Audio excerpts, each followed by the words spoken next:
हमको करना है, पर मृत्यु लोक में जन्म लेने के बाद ऐसा कर्म ना करना कि हमारे जाने के बाद कहीं संसार के लोग हमको याद भी करें तो अपशब्द करें।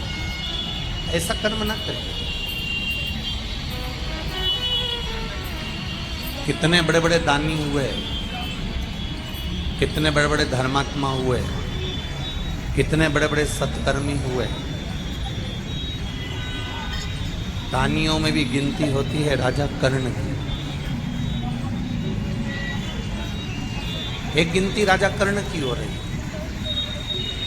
अर्जुन को एक बार क्रोध आ गया। अर्जुन ने कहा बताओ, मैं भी तो इतना दान करता हूँ, मैं भी तो इतना पुण्य करता हूँ, मैं भी इतना सत्कर्म करता हूँ, फिर दानियों में मेरा नाम क्यों नहीं आता, राजा कर्ण का नाम क्यों आता? ये राजा कर्ण का नाम आखिर दानियों में कर्ण का ही नाम क्यों आता है? मैंने भी तो इतना दान करा, मैंने भी तो इतना पुण्य करा, मैंने भी तो इतना सत्कर्म करा, मैं भी तो इतना दान देता हूँ। अर्जुन कहते हैं कि मैंने जिंदगी में जितना दान दिया शायद राजा कर्ण ने नहीं दिया होगा, मैंने जितना धर्म करा शायद राजा कर्ण ने नहीं किया होगा। जब इतना दान, इतना धर्म, इतना पुण्य, इतना सत्कर्म अर्जुन कर रहे हैं कि मैंने करा, फिर दान वीरों में मेरी गिनती क्यों नहीं?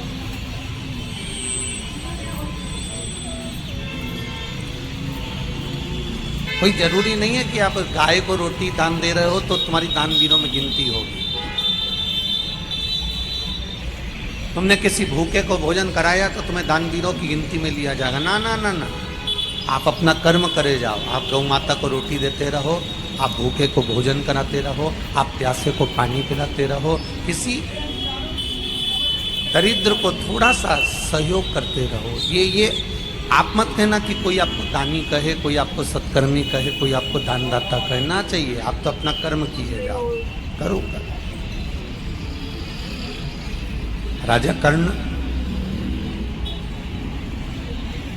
दानवीरों में उनकी गिनती है। अर्जुन को बड़ा बुरा लग रहा है। अर्जुन को ये अंदर से तो छूट रहा है कि मेरा नाम दानवीरों में क्यों नहीं है। तब भगवान कृष्ण ने एक लीला रची। भगवान कृष्ण ने एक पर्वत पर बहुत सारा सोना रख दिया। इतना सोने का पर्वत बना दिया, इतना सोने का पर्वत बना दिया, और अर्जुन से कहा अर्जुन ये इतना सारा सोना है, सबको प्रत्येक गांव के लोगों को बुलाओ और ये सोना दान देते जाओ। अर्जुन ने सारे नगर में डोंडी पिटवा दी कि मेरे पास में सोना दान करना है, आइए और सोना लेकर जाइए। अब सोना लेकर जाओ, सोना लेकर जाओ। सारे नगर में सूचना कर दी कि सोना लेकर जाइए। पूरे नगर में सूचना। गांव के लोग सोना लेने आ रहे हैं, तगाड़ी लेकर आ रहे हैं, बोरी लेकर आ रहे हैं, बारदान लेकर आ रहे हैं, बैग लेकर आ रहे हैं, झोला लेकर आ रहे हैं। खड़े होते हैं। अर्जुन पूछता है तुम्हें कितना चाहिए, तुम्हें क्यों चाहिए? अर्जुन पूछ पूछ कर सोना दे रहा, तोल तोल कर सोना दे रहा। अर्जुन ने सोना दान करना प्रारंभ करा। दान करते करते करते करते अर्जुन थक गया। जब अर्जुन थक गया तो अर्जुन ने कहा प्रभु अब मैं तो दान करते करते थक गया। भगवान ने कहा तो राजा कर्ण को बुला लूं मैं दान करने के लिए? अर्जुन ने कहा उसको बुला लो। अब राजा कर्ण को बुलाया। भगवान कृष्ण ने कर्ण से कहा कर्ण ये सोने का पहाड़ है, सोने का पर्वत है, इसमें सोना ही सोना भरा है, सारे गांव के लोगों को तुम्हें दान देना है। अब राजा कर्ण ने कहा ठीक है प्रभु। राजा कर्ण ने सारे नगर में डोंडी पिटवा दी कि मुझे सोना दान करना है। सब गांव के लोग आ गए और आते से ही राजा कर्ण ने कहा कि ये सोना पर्वत का पूरा पड़ा हुआ है, जिसको जितना लगे उतना लेकर चले जाओ। और कर्ण ने वहाँ हाथ जोड़कर बैठ गया। गांव के लोग सोना लेकर जाने लगे। भगवान कृष्ण ने अर्जुन से कहा अर्जुन देख, राजा कर्ण में और तुझ में ये अंतर है कि दूसरे का सोना दान करने को मिल रहा है तो भी तू पूछ पूछ के दान कर रहा है, और राजा कर्ण हाथ जोड़कर बैठकर कह देता है तुम्हारी मर्जी पड़े उतना लेकर चले जाओ।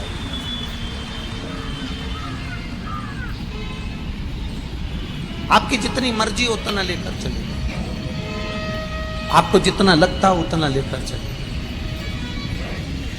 आपको जितना लग रहा है आप उतना लेकर पहुंच। कई लोग ऐसे होते हैं मंदिर में प्रसाद बांट रहे हैं, प्रसाद भी मंदिर का, चिरौंजी भी मंदिर की, खोपरा 70 भी मंदिर का, सामान भी मंदिर का, उसके बाद भी दानदाता ने दान दिया, मंदिर में प्रसाद दिया, और बांटने वाला भी जब भी बांटने खड़ा होता है तो ये विचार कर कर बांटता है, इतना सारा क्यों दूं तुझको, चल ये लेकर जा। अपना आया तो थोड़ा ज़्यादा दे दिया और पराया आया तो थोड़ा कम दे दिया। यहाँ शिव महापुराण की कथा कर रही है। जब दानवीरों में गणना हुई राजा कर्ण की दानवीरों में गणना होने का कारण केवल इतना सा था कि राजा कर्ण जब भी दान करता था ये सोचकर दान नहीं करता था कि ये मेरा है। राजा कर्ण दान करता था तो ये सोच कर करता था कि वो पूर्वजों ने दिया है और परमात्मा ने दिया है तो मैं दान क्यों ना करूं, ये सोच कर दान करता था।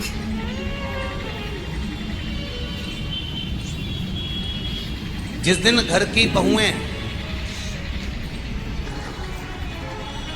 घर के लोगों को भोजन कराते समय, घर के सास ससुर को भोजन कराते समय, माता पिता को भोजन कराते समय, घर के देवर जेठ को भोजन कराते समय, घर के प्रत्येक व्यक्ति को कराते समय, जिस दिन घर की बहुएं ये जान जाए कि ये भोजन करने वाला मेरा देवर नहीं, ये भोजन करने वाला मेरा जेठ नहीं, ये भोजन करने वाले मेरे सास नहीं, ये भोजन करने वाला मेरा ससुर नहीं, ये भोजन करने वाला तो मेरा देव अधिदेव महादेव है, ये जानकर जिस दिन भोजन कराए तो उस दिन भोजन का स्वाद बढ़ जाता, उस दिन भोजन का स्वाद बढ़ जाता।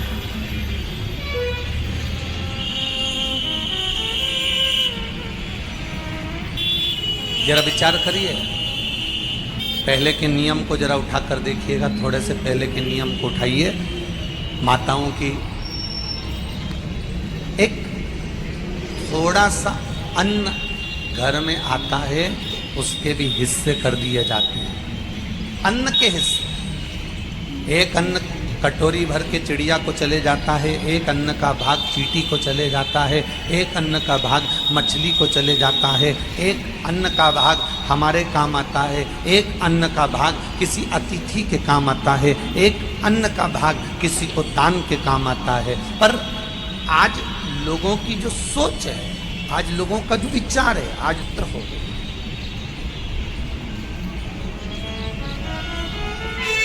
वो स्वयं के लिए ढूंढ रहा है, वो स्वयं के लिए पाना चाहता है।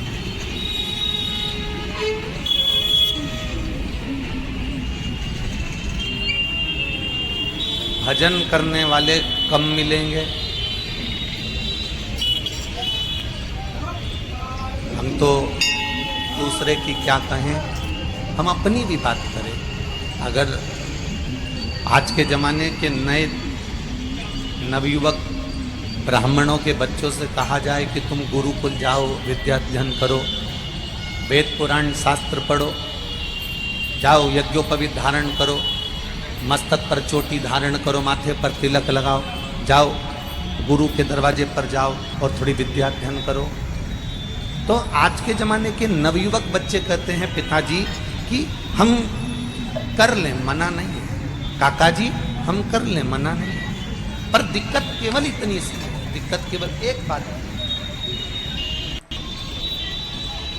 ये नवयुवक बच्चे संस्कृत पढ़ने को तैयार हैं, ये नवयुवक बच्चे पूजन करने को तैयार हैं, ये नवयुवक बच्चे मंदिर में सेवा करने को तैयार हैं, ये नवयुवक बच्चे भगवान का गुणगान करने को तैयार हैं। पर कारण केवल एक पड़ता है कि ये नवयुवक बच्चे जब सत्कर्म की ओर, धर्म की ओर अग्रण्य होते हैं तो कुछ लोग अपने ही ऐसे होते हैं जो इन बच्चों को, सत्कर्म करने वाले बच्चों को बार बार टॉर्चर करते हैं, हंसते हैं, उपहास करते हैं, जिसके कारण ये बच्चे उस सत्कर्म की लाइन को ना पकड़कर कहीं गलत लाइन की ओर चले जाते हैं।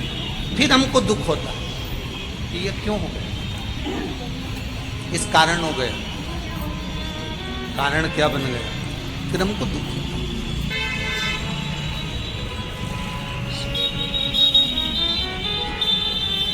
राजा कर्ण दानवीर है, राजा हरिश्चंद्र दानवीर हैं,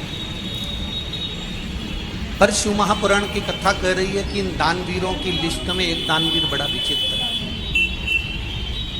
जिसकी बराबरी दुनिया का कोई दानवीर नहीं कर सकता।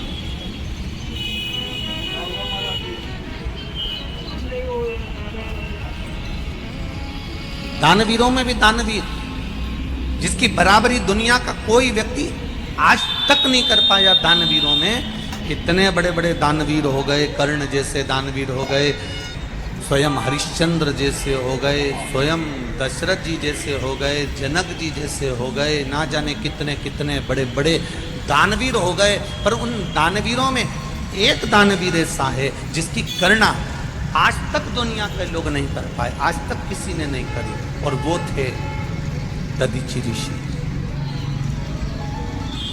केवल एक, क्या नाम है उनका, जम के बोलो जरा, दधीचि ऋषि। दानवीरों में केवल एक दानवीर इतने प्रबल थे, दधीचि ऋषि। दुनिया के लोगों ने जो दान दिया दिया, दुनिया के लोगों ने जो धन दिया दिया, दुनिया के लोगों ने जो वस्त्र दिया दिया, दुनिया के लोगों ने जो आभूषण दिया दिया, पर दधीचि ऋषि एक ऐसे दानवीर थे जिनके सामने सारे देवता आकर खड़े हुए हैं और जो हाथ जोड़कर कह रहे हैं कि वत्रासुर का अंत करना है और आपके शरीर की हड्डियां चाहिए, शरीर की अस्थियां चाहिए।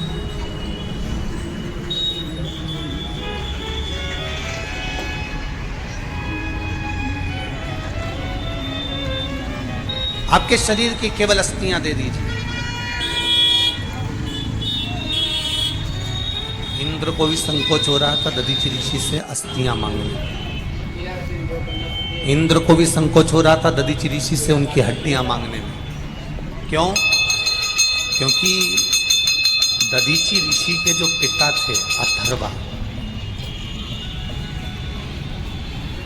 दधीचि ऋषि के पिता ऋषि अथर्वा और दधीचि ऋषि की माता शांति देवी, जो कि शिव भक्ति में लगे रहते थे। इनकी शिव भक्ति करने का तरीका अलग था।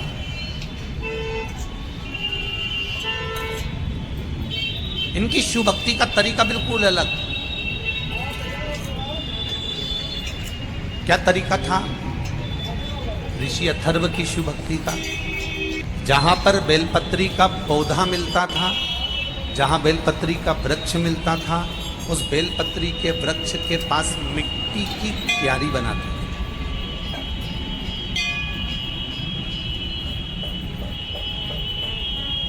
और मिट्टी की क्यारी बनाकर, आप लोगों ने देखा होगा, कभी कभी आप लोगों ने भी ऐसा करा होगा कि जो पौधा होता है, पौधे के आसपास थोड़ी थोड़ी सी मिट्टी इकट्ठी करके चारों तरफ से उसकी क्यारी बना ले, चारों तरफ से उसकी क्यारी बना ले। पर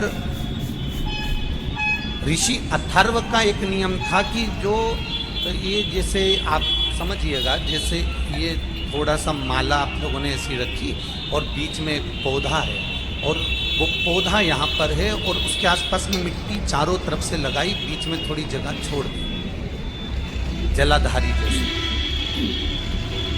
पर ऋषि अथर्व, दधीचि ऋषि के पिता, पौधे को रखकर